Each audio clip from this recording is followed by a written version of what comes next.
کیا اب یہ ہمیں نہیں پڑھا، کون امریکہ سے آئے ہوئے تھے اور کہہ رہے تھے کہ عشاء کی نماز میں ایک وتر پڑھ سکتے ہیں، شریعت کا کیا حکم ہے؟ کچی کچھ پتہ نہیں لکھا ہوا بھائی، ایک وتر پڑھنا بعض ائمہ کے نزدیک جائز ہے۔ اور دیکھیں ایک اصول رکھیں، جس بات کو کوئی امام جائز قرار دے دے آپ اس پہ عمل کریں نہ کریں یہ آپ کی مرضی ہے، لیکن اس کو تانا نہ دیں کہ یہ ناجائز ہے۔ بھائی امام مالک، امام شافعی، امام احمد بن حنبل، امام ابن تیمیہ، ان لوگوں نے ساری زندگیاں قرآن پڑھنے پڑھانے میں، حضور کی سیرت طیبہ سیکھنے سکھانے میں لگا دی۔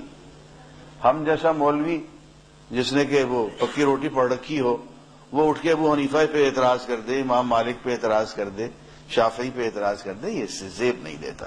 جس امام نے جس چیز کو جائز قرار دیا ہے تو اس کے پس منظر میں احادیث کا انبار لگا ہوا ہے۔ اور حضور نے کسی ایک طریقے سے نماز نہیں پڑھی، ہر کام حضور نے کئی طریقوں سے کیا ہے، اس لیے کہ حضور تو پوری امت کے نبی ہے نا۔ تو لوگوں کے ذوق الگ الگ ہوتے ہیں، کوئی کسی ذوق کا ہوتا ہے، کوئی کسی ذوق کا ہوتا ہے۔ حضور اکرم صلی اللہ علیہ وسلم نے ہر ذوق کے لوگوں کے لیے عبادت کر کے دکھا دی ہے۔ اب جو چاہے تم اپنا لو۔ اب دیکھیں نا، یہ دعا مانگنے کا طریقہ ہے، آپ دعا یوں بھی مانگ سکتے ہیں، یوں بھی مانگ سکتے ہیں، یوں بھی مانگ سکتے ہیں۔ حضور نے تینوں طریقے سے مانگی، یوں بھی مانگ سکتے ہیں، یوں بھی مانگ سکتے ہیں، اور یوں بھی مانگ سکتے ہیں۔ تو حضور اکرم صلی اللہ علیہ وسلم ہم سب کے نبی ہیں۔ دیکھیں ایک بات کو اچھی طرح سے یاد رکھیں، اور یہ بات صرف اس کی سمجھ میں آئے گی جو دل والا ہوگا۔ یہ مختلف طریقے کی جو عبادتیں، کہ نماز یوں پڑھی جا رہی ہے، یوں پڑھی جا رہی ہے، یوں پڑھی جا رہی ہے، یوں ہاتھ کیا جا رہا ہے، یوں کیا جا رہا ہے۔ ڈاکٹر حمید اللہ مرحوم سے کسی نے یہ سوال کیا کہ جی حضور نے نماز پڑھی ہے تو یہ اتنے الگ الگ طریقے کیوں ہیں؟ تو انہوں نے بہت اچھا جواب دیا اور مجھے بہت پیارا لگا۔ انہوں نے کہا بات یہ ہے، اللہ کو اپنے حبیب سے بہت پیار ہے، اور اللہ نے اپنے حبیب کی کسی عادت کو بھی ضائع نہیں ہونے دیا، ہر چیز کو ریکارڈ کروا دیا۔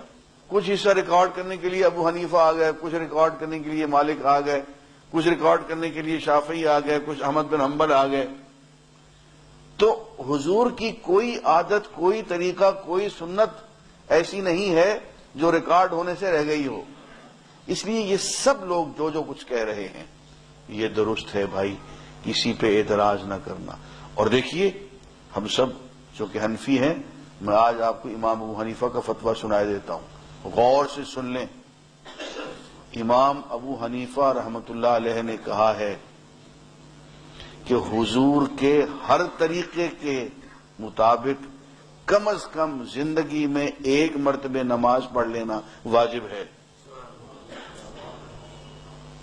ہاں حضور نے آخری عمر میں اور زیادہ سے زیادہ یوں نماز پڑھی تھی جیسے ابو حنیفہ کہتے ہیں، اس طریقے سے، لیکن فرماتے ہیں کہ یوں ثابت ہے حضور سے پڑھنا، رفع یدین ثابت ہے، آمین اونچی آواز سے ثابت ہے، تو زندگی میں کم از کم ایک مرتبہ وہابیوں کے طریقے سے نماز پڑھنا واجب ہے، شافعی کے طریقے سے، احمد بن حنبل کے طریقے سے، امام مالک کے طریقے سے۔ امام مالک تو ویسی نماز چھوڑ کے پڑھتے ہیں، مانتے ہی نہیں مالکی۔ تو تمام ائمہ کے طریقے سے زندگی میں کم از کم ایک مرتبہ نماز پڑھنا واجب ہے بھائی۔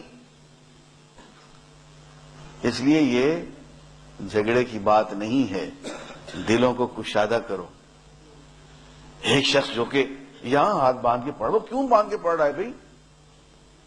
اس کو یہ خیال ہے کہ حضور نے یوں باندھی تھی، تو یار حضور کے اقتداء میں کر رہا ہے نا، حضور کے پیار میں کر رہا ہے نا، تو ہماری نظریں حیا میں جھکنی چاہیے کہ حضور کا اتباع کر رہا ہے۔ وہ یہی سمجھتا ہے کہ حضور نے یوں ہی پڑھی ہے تو پڑھنے دو یار، جھگڑے کی گنجائش نہیں ہے۔